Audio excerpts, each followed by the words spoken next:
नमस्कार। हमने पिछले पॉडकास्ट में वैदिक काल देखा था। वैदिक काल की तमाम विशेषताओं को देखा। अब हम देखते हैं उसके पश्चात का जो काल है वो समय है उत्तर वैदिक काल का। वैदिक काल 1500 से 1000 ईसा पूर्व के मध्य का समय था। वहीं उत्तर वैदिक काल की यदि बात करें तो ये 1000 से 600 ईसा पूर्व के मध्य का समय होगा।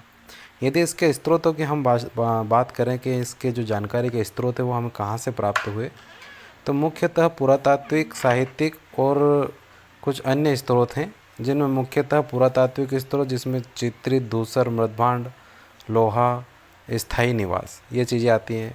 वहीं साहित्यिक स्रोत यदि हम देखें तो सामवेद, यजुर्वेद, अथर्ववेद, आरण्यक और उपनिषद भी आते हैं।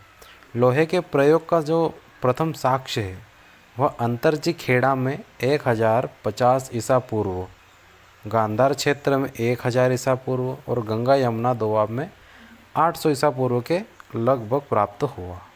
अर्थात लोहे की जो खोज थी वह खोज कहीं न कहीं उत्तर वैदिक काल की है। उत्तर वैदिक काल में लोहे की खोज हुई और लोह से बने हुए उपकरण आदि चीज़ें सामने आने लगी।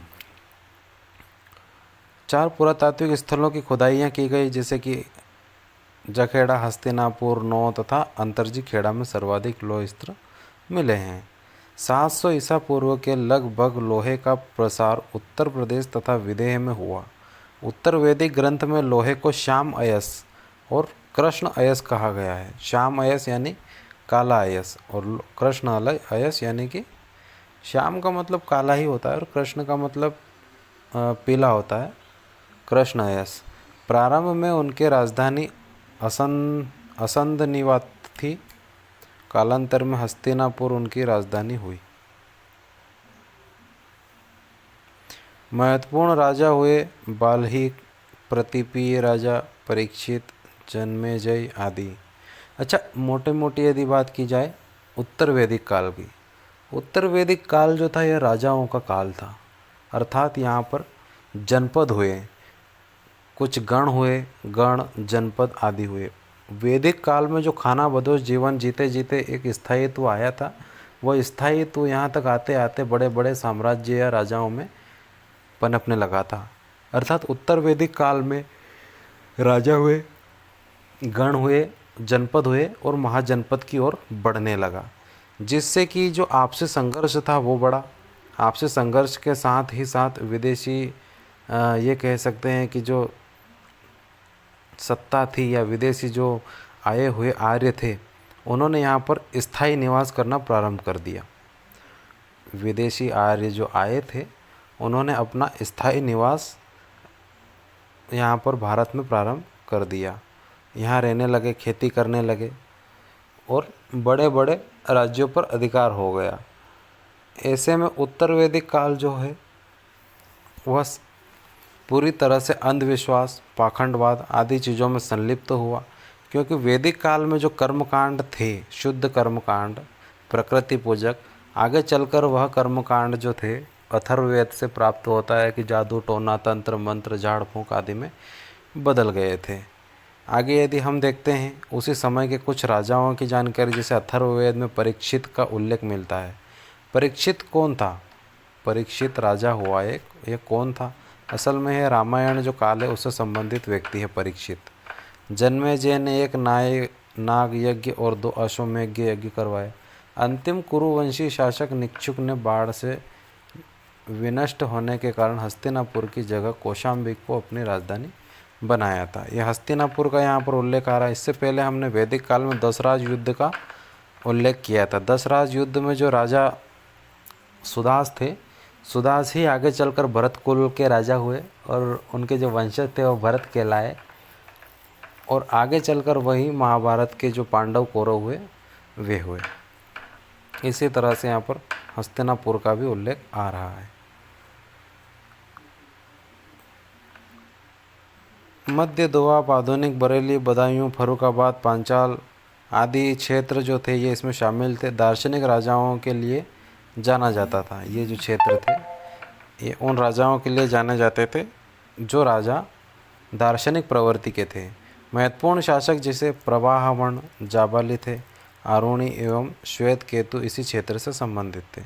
गंगा यमुना दोआब से आर्यों का विस्तार सरयू नदी तक हुआ, जिसके किनारे कौशल राज्य स्थित था। आर्यों का विस्तार सरस्वती नदी से वर्णवती नदी के किनारे हुआ और काशी की स्थापना हुई। सदानीरा, जिसे गंडक, अभी हम गंडक नदी कहते हैं, उसका प्राचीन नाम सदानीरा था, के किनारे विदेह माधव ने विदेह की नींव डाली। विदेह माधव ने अपने गुरु राहुल गण की सहायता से अग्नि के द्वारा इस क्षेत्र का सफाया किया। यह सतपथ ब्राह्मण में वर्णित है। कुछ चीज़ें जो ब्राह्मण, जैसे इतिहास के जो साहित्यिक स्रोत है, जैसे वो ब्राह्मण है, उपनिषद, ब्राह्मण या पुराण, ये सारे ग्रंथ जो हैं इतिहास की हमें जानकारियाँ देते हैं, लेकिन इनमें से कई घटनाएं काल्पनिक हैं, जिनका साक्ष्य या ये कहें कि उसकी कोई पुष्टि होती नहीं है। बहुत सारी चीज़ें हैं, फिर भी जो राजाओं के नाम हैं या उनसे संबंधित जो चीज़ें हैं वह उपयोगी साबित होती हैं। यदि हम आगे देखें, ब्राह्मण में महाजनी प्रथा का पहली बार उल्लेख हुआ है तथा सुदखोर को कुशीदीन कहा गया है। पुरुषार्थ की बात यदि हम करें तो मनुष्य के भौतिक सुख और आध्यात्मिक सुखों के मध्य सामंजस्य हेतु पुरुषार्थ की रचना की गई थी, जैसे कि धर्म, अर्थ, काम और मोक्ष। पुरुषार्थ कितने हैं? 4 प्रकार के पुरुषार्थ हैं। धर्म का संबंध यदि हम देखते हैं या इसकी व्याख्या देखें, जिसे न्याय, सद्गुण, नैतिकता, कर्तव्य और कर्तव्य के पालन से है। वहीं अर्थ का अर्थ होता है धन की प्राप्ति और मर्यादा से उपयोग करना। वहीं एक और पुरुषार्थ है काम। धर्माचरण एवं सृष्टि के विकास हेतु संतानोत्पत्ति। मोक्ष, जीवन चक्र से मुक्ति। मोक्ष का जो अर्थ है वो जीवन चक्र से मुक्ति। शतपथ ब्राह्मण में 12 प्रकार के रत्नियों का विवरण मिलता है। पुनर्जन्म का सिद्धांत सर्वप्रथम शतपथ ब्राह्मण में दिखाई देता है। ऋग्वेद में राजा के देवी अधिकारों की पुरु द्वारा घोषणा में मैं इंद्र हूँ, मैं वरुण हूँ। तैत्तिरीय उपनिषद में प्रजापति द्वारा इंद्र को राजा नियुक्त किए जाने की चर्चा की गई है।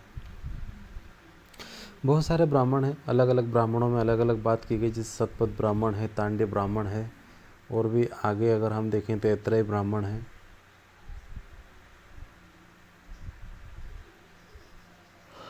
ऐत्रेय ब्राह्मण में राजा को उत्तर में विराट, दक्षिण में भोज, पूर्व में सम्राट और पश्चिम में स्वराट का कहा गया था। उत्तर वैदिक काल में 3 आश्रम बताए गए।